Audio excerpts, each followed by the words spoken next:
Hello friends, आप सभी का स्वागत है हमारे यूट्यूब चैनल बीजार्ड क्लासेस पर। दोस्तों, ये क्लास जो है बीपीएससी टीचर के लिए जीके जीएस का क्लास है। चलिए तो स्टार्ट करते हैं। आज के सेशन का पहला क्वेश्चन है, अखिल भारतीय हरिजन संघ की स्थापना 1932 में किसके द्वारा की गई थी? ठीक है, अखिल भारतीय हरिजन संघ की स्थापना जो है 1932 में किसके द्वारा की गई थी वो पूछ रहा है। ऑप्शन ए है doctor B R Ambedkar, option B है जगजीवन राम, ऑप्शन सी है महात्मा गांधी, ऑप्शन डी है उपरोक्त में से एक से अधिक, ऑप्शन ई है उपरोक्त में से कोई नहीं। तो इसका करेक्ट आंसर जो है वो हो जाएगा महात्मा गांधी। यानी अखिल भारतीय हरिजन संघ की स्थापना 1932 में जो है महात्मा गांधी के द्वारा किया गया था। ठीक है, अखिल भारतीय हरिजन संघ की स्थापना जो है 1932 में महात्मा गांधी के द्वारा किया गया था। नेक्स्ट क्वेश्चन पे आते हैं। ठीक है, खुदाई खिदमतगार आंदोलन को नेतृत्व किसने दिया? खुदाई खिदमतगार आंदोलन को नेतृत्व किसने दिया? ऑप्शन ए है ख्वाजा मोइनुद्दीन चिश्ती, ऑप्शन बी है खान अब्दुल गफ्फार खान, ऑप्शन सी है sir Syed Ahmad Khan, option D है उपरोक्त में से एक से अधिक, ऑप्शन ई है उपरोक्त में से कोई नहीं। तो इसका करेक्ट आंसर जो है वो हो जाएगा खान अब्दुल गफ्फार खान। इसका करेक्ट आंसर हो जाएगा खान अब्दुल गफ्फार खान। यानी खुदाई खिदमतगार आंदोलन का नेतृत्व जो है खान अब्दुल गफ्फार खान ने किए थे। खुदाई खिदमतगार आंदोलन का नेतृत्व जो है खान अब्दुल गफ्फार खान के द्वारा जो है किया गया था। अब है पूना पैक्ट पर हस्ताक्षर कब किए गए थे? पूना पैक्ट पर जो है हस्ताक्षर कब किए गए थे? ऑप्शन ए है अगस्त 1932, ऑप्शन बी है अक्टूबर 1932, ऑप्शन सी है सितंबर 1932, ऑप्शन डी है नवंबर 1932। तो इसका करेक्ट आंसर जो है वो हो जाएगा सितंबर 1932। यानी पूना पैक्ट पर जो है हस्ताक्षर जो किए गए थे वो सितंबर 1932 में। यानी कि दोस्तों सितंबर 1932 में जो है पूना पैक्ट पर हस्ताक्षर किए गए थे। आइए पूना पैक्ट के बारे में देखते हैं। ठीक है फ्रेंड्स, तो उससे पहले हम लोग पॉइंटर ले लेते हैं। तो पूना पैक्ट पर हस्ताक्षर जो हैं 24 सितंबर 1932 को किए गए थे, जो कि पुणे के यरबदा सेंट्रल जेल में हुआ था। और पूना पैक्ट ये जो समझौता है महात्मा गांधी और डॉक्टर भीमराव अंबेडकर के बीच दलित वर्गों के लिए ब्रिटिश भारत की विधानमंडल में चुनावी सीटों की आरक्षण के लिए जो है ये समझौता किया गया था। गांधी जी और अंबेडकर के बीच पूना पैक्ट हुआ था। अब यहाँ पूछ रहा है बताइए पूना पैक्ट का उद्देश्य क्या था? यहाँ पूछ रहा है बताइए पूना पैक्ट का उद्देश्य क्या था? ऑप्शन ए है रियासतों के साथ संघ का निर्माण, ऑप्शन बी है भारतीय राष्ट्रीय कांग्रेस में महिलाओं का प्रतिनिधित्व, ऑप्शन सी है दलित वर्ग का राजनीतिक प्रतिनिधित्व, ऑप्शन डी है उपरोक्त में से एक से अधिक, ऑप्शन ई है उपरोक्त में से कोई नहीं। तो इसका करेक्ट आंसर जो है वो हो जाएगा दलित वर्ग का राजनीतिक प्रतिनिधित्व। पूना पैक्ट का उद्देश्य जो है दलित वर्ग का राजनीतिक प्रतिनिधित्व करना था। पूना पैक्ट का उद्देश्य जो है दलित वर्ग को जो है राजनीतिक प्रतिनिधित्व प्रदान करना था। आइए पूना पैक्ट के बारे में एक बार फिर से डिस्कशन देखें। पूना पैक्ट का मुख्य उद्देश्य जो है दलित वर्गों को ब्रिटिश भारत की विधायिका में चुनावी सीटों का आरक्षण प्रदान करना था। यह समझौता 1932 में महात्मा गांधी और डॉक्टर बी आर अम्बेडकर के बीच हुआ था, जिसका उद्देश्य दलितों के लिए पृथक निर्वाचन क्षेत्र की व्यवस्था को खत्म करना और उन्हें सामान्य निर्वाचन क्षेत्र में आरक्षित सीटें दिलाना था। पूना पैक्ट ने दलितों को ब्रिटिश भारत की राजनीति में भागीदारी सुनिश्चित करने में मदद की और उन्हें सामाजिक आर्थिक उत्थान के लिए जो है एक मंच प्रदान किया। ठीक है। और 1932 में ब्रिटिश सरकार ने सांप्रदायिक पुरस्कार की घोषणा की, जिसके तहत दलितों के लिए अलग निर्वाचन क्षेत्र बनाने का प्रस्ताव रखा गया था। महात्मा गांधी ने इस प्रस्ताव का विरोध किया था, क्योंकि वे मानते थे कि इससे दलितों का समाज में एकीकरण धीमा हो जाएगा। डॉक्टर अंबेडकर ने भी सांप्रदायिक पुरस्कार का समर्थन किया था। अब आगे आते हैं। साइमन कमीशन भारत कब आया था?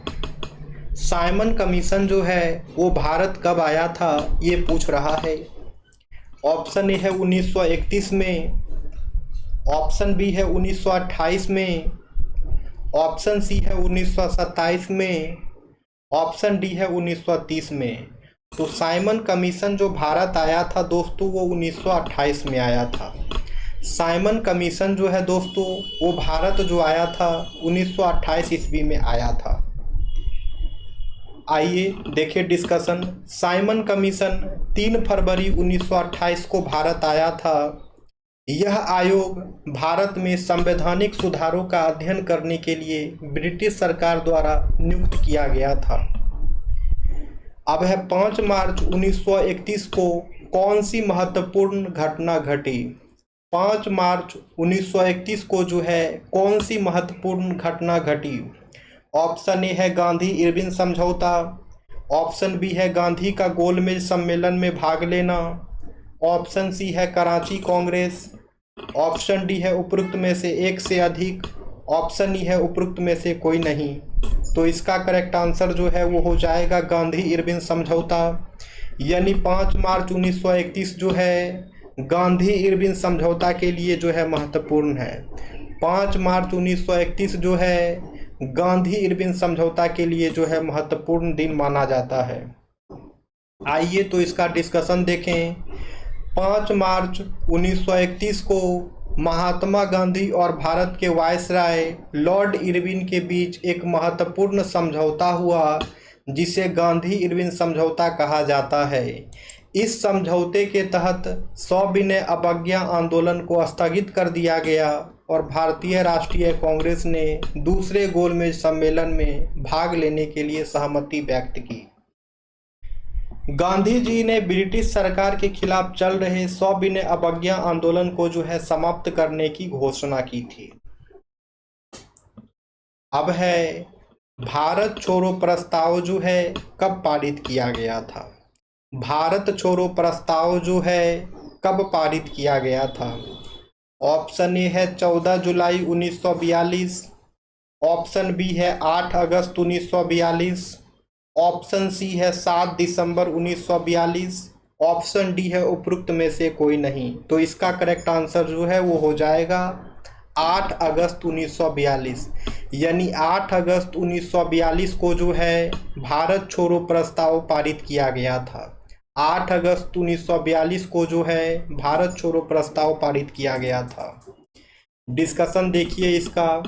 भारत छोड़ो प्रस्ताव 8 अगस्त 1942 को अखिल भारतीय कांग्रेस कमेटी के बॉम्बे अधिवेशन में पारित किया गया था। इस प्रस्ताव में भारत में ब्रिटिश शासन के तत्काल समाप्त करने का आह्वान किया और गांधी को स्वतंत्रता न मिलने की स्थिति में बड़े पैमाने पर अहिंसक विरोध आंदोलन का नेतृत्व करने के लिए अधिकृत किया गया था। नेक्स्ट क्वेश्चन है, भारत छोड़ो आंदोलन प्रारंभ करने के पीछे निम्नलिखित में से कौन सा कारण है? भारत छोड़ो आंदोलन प्रारंभ करने के पीछे निम्नलिखित में से कौन सा कारण है? ऑप्शन ए है क्रिप्स मिशन की विफलता, ऑप्शन बी है भारत पर जापानी आक्रमण का भय, ऑप्शन सी है 1 और 2 दोनों, ऑप्शन डी है उपरोक्त में से कोई नहीं। तो इसका करेक्ट आंसर जो है वो हो जाएगा 1 और 2 दोनों। यानी भारत छोड़ो आंदोलन प्रारंभ करने के पीछे जो कारण है वो था क्रिप्स मिशन की विफलता और दूसरा है भारत पर जापानी आक्रमण का भय। भारत छोड़ो आंदोलन प्रारंभ करने के पीछे जो है एक क्रिप्स मिशन की विफलता थी और दूसरा जो है भारत पर जापानी आक्रमण का भय था। आइए तो देखिए इसका डिस्कशन। भारत छोड़ो आंदोलन, जिसे अगस्त क्रांति भी कहा जाता है, क्रिप्स मिशन की विफलता के कारण शुरू हुआ था। यह मिशन संवैधानिक गतिरोध को हल करने में विफल रहा। आंदोलन के अन्य कारणों में द्वितीय विश्व युद्ध में भारत के ब्रिटिश समर्थन के प्रति असंतोष, बढ़ती मुद्रास्फीति और जापानी आक्रमण का डर शामिल था। क्रिप्स मिशन की विफलता। क्रिप्स मिशन को भारत में एक अंतरिम सरकार बनाने के लिए भेजा गया था, लेकिन यह ब्रिटिश शासन के साथ भारत के सहयोग की शर्तों पर सहमत होने में विफल रहा। अब है, किस तिथि को क्लीमेंट एटली ने घोषणा की कि जून 1948 तक ब्रिटिश भारत को छोड़ देगा? किस तिथि को क्लीमेंट एटली ने घोषणा की कि जून 1948 तक जो है ब्रिटिश भारत को छोड़ देगा? ऑप्शन ए है 20 जनवरी 1947, ऑप्शन बी है 20 फरवरी 1947, ऑप्शन सी है 10 जनवरी 1947, ऑप्शन डी है उपरोक्त में से एक से अधिक, ऑप्शन ई है उपरोक्त में से कोई नहीं। तो इसका करेक्ट आंसर जो है वो हो जाएगा 20 फरवरी 1947। इसका करेक्ट आंसर जो है वो हो जाएगा 20 फरवरी 1947। यानी 20 फरवरी 1947 को जो है क्लीमेंट एटली ने घोषणा की कि जून 1948 तक जो है ब्रिटिश भारत को छोड़ देगा।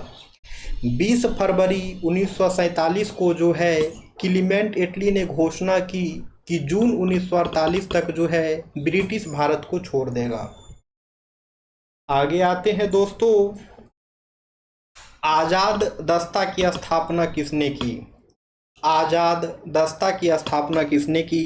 ऑप्शन ए है विनोबा भावे, ऑप्शन बी है जयप्रकाश नारायण, ऑप्शन सी है ज्वाला प्रसाद, ऑप्शन डी है उपरोक्त में से एक से अधिक, ऑप्शन ई है उपरोक्त में से कोई नहीं। तो इसका करेक्ट आंसर जो है वो हो जाएगा जयप्रकाश नारायण। यानी आज़ाद दस्ता की स्थापना जो है जयप्रकाश नारायण ने किया था। आज़ाद दस्ता की स्थापना जो है जयप्रकाश नारायण के द्वारा किया गया था। अब है नेक्स्ट क्वेश्चन, दिल्ली के लाल किले में आज़ाद हिंद फौज का प्रसिद्ध मुकदमा कब हुआ? दिल्ली के लाल किले में आज़ाद हिंद फौज का प्रसिद्ध मुकदमा कब हुआ? तो ये जो है 1945 में हुआ। दिल्ली के लाल किले में आज़ाद हिंद फौज का प्रसिद्ध मुकदमा जो है 1945 में हुआ। तो डिस्कशन देखिए, दिल्ली के लाल किले में आज़ाद हिंद फौज का प्रसिद्ध मुकदमा हुआ था। यह मुकदमा 1945 में हुआ था, जिसमें आज़ाद हिंद फौज के कई अधिकारियों को ब्रिटिश सरकार ने गिरफ्तार कर देशद्रोह के आरोप में मुकदमा चलाने के लिए रखा था। आगे आते हैं, 21 अक्टूबर 1943 को सुभाष चंद्र बोस ने डैश में स्वतंत्र भारत की अंतरिम सरकार की गठन की घोषणा की। तो इसका करेक्ट आंसर जो है वो हो जाएगा सिंगापुर में। यानी 21 अक्टूबर 1943 को जो है सुभाष चंद्र बोस ने सिंगापुर में स्वतंत्र भारत की अंतरिम सरकार के गठन की घोषणा की थी। ठीक है। अब है, सुभाष चंद्र बोस किस वर्ष भारतीय राष्ट्रीय कांग्रेस के अध्यक्ष बने? तो सुभाष चंद्र बोस जो है भारतीय राष्ट्रीय कांग्रेस के अध्यक्ष बने थे 1938 में। 1938 ईस्वी में जो है सुभाष चंद्र बोस जो है भारतीय राष्ट्रीय कांग्रेस के अध्यक्ष बने थे। 1938 ईस्वी में जो है सुभाष चंद्र बोस जो हैं भारतीय राष्ट्रीय कांग्रेस के अध्यक्ष बने थे। अब है, ब्रिटिश शासन के दौरान दिल्ली राजधानी की नींव किसने रखा? तो ये क्वेश्चन जो है आप लोगों का होमवर्क है। इसका आंसर जो है आप लोगों को कमेंट सेक्शन में कमेंट्स करना है दोस्तों। अब हम मिलते हैं कल की क्लासेस में। Thank you friends, thank you everyone.